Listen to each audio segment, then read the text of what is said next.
Hi, my name is Tiffany Burton. I read The Last Stop on Market Street. It's by Matt Della Penna, and the illustrator is Christina Robinson. It is a Penguin I think it's just Penguin Books and not Penguin House, but it was published in 2015 and it won its award in 2016. I chose this book because I had never read it before and it had a fun cover on it, which I always like. That's how I pick my books personally.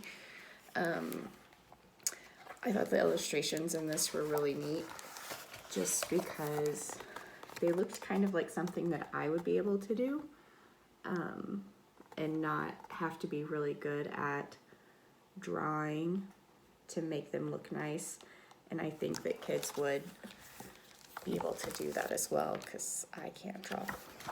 I liked the use of color, especially on this page where he kind of set the mood. You know, it's kind of dark and dingy over here, but when Nan tells him to look and he sees the rainbow over the building, I thought that was really nice. So the book is about this kid named CJ and his Nan, and they're leaving church and it's raining and they have to ride the bus, and he sees his friend who has a car and he's like, Nan, why don't we have a car? You know, we should have a car, it would be easier. And she says, well, if we had a car, we wouldn't get to see our bus driver, we wouldn't get to see the bus, you know, we wouldn't meet all of our friends on the bus. And at one point during the ride, a blind man gets on with his dog and CJ gives up a seat immediately. You know, he doesn't think about it or say, do I have to?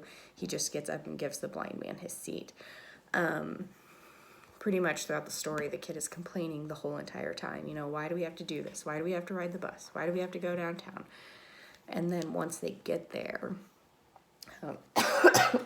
excuse me, once they get there, he's really happy to be there, going to a soup kitchen and to help feed the homeless. But he's really happy to be there and see his friends there. One of the strategies or the activities that I was going to have my kids do, I'm hoping to teach lower elementary. So I was just going to have them draw, you know, this picture of this picture where they're looking over the kind of dingy buildings and seeing the rainbow, so that you can always find the good in something. For the older kids, I was going to have them write a little paragraph about how